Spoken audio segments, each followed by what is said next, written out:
بسم الله والصلاة والسلام على رسول الله اما بعد.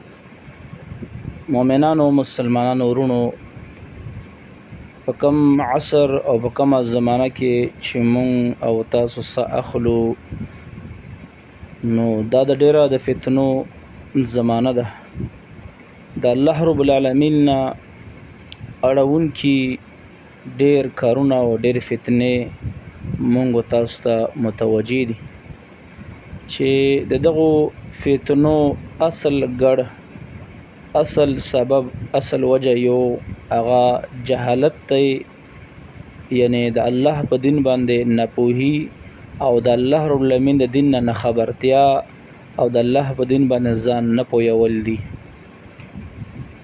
ځکه مؤمنانو که په دې وخت کې یو شخص یو عالم الدین یو شیخ هغه یو حدیث بیان کړي نو لاشعوري طریقې سره خلق پاغې پورې ټوکې شروع کی، استهزاء شروع کی، خپل ټیک ټاک ته د مخ کې د تګ د پاره چې زما فالوور ډیر شي، زما کتون کې ډیر شي، زما لایک ولا ډیر شي. لکه یو عالم الدین د حرو هغه خایس ذکر کړی دی چې داغه د جامو ناماواره چې کومه کپڑے چولې وي، کوم لباس چولې وي، پنډې به ښکاری، هغه مغز به مخکاری. نو څه کسانو پاغې پورې خنداګانې کړي دي، استهزاء کړي. تاسو اول واورئ او بیا هغه باندې مختصر وندې تفسیره. د جنت یو حوره د هغې په بدن باندې به 80 جوړه جامې وي او د 80 جوړه جامو څخه به لاندې د دې مبارکې په هډوکي کې مازغه معلومیږي.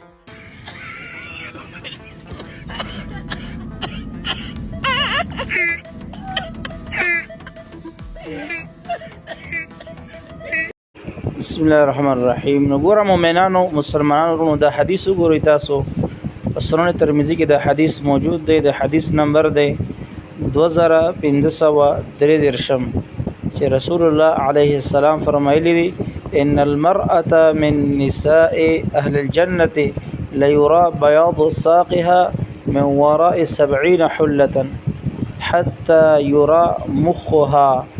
وإذا جنتی خزبه دغه اچولی وی او یا جوړه جامې او د اغه نه ورسته به دغه پنډه ښکارا کیو، پندو کې د نن بهم دغه مغز ښکاری. دغه شان د مؤمنان ورونو صحیح البخاری کې هم د حدیث موجود دی په دې معنا باندې.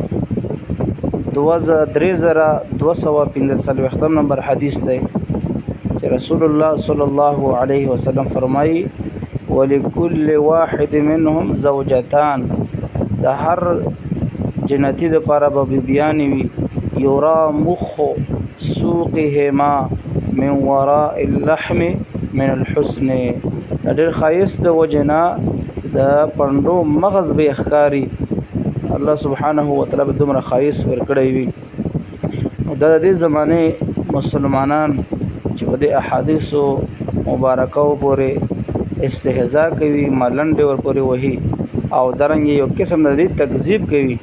حال دا دی چې رسول الله صلی الله علیه وسلم چې کوم خبره ذکر کړي په صحیح احادیثو کې الله سبحانه و تعالی په خپل کلام کې په قران کریم کې ذکر کړي دي.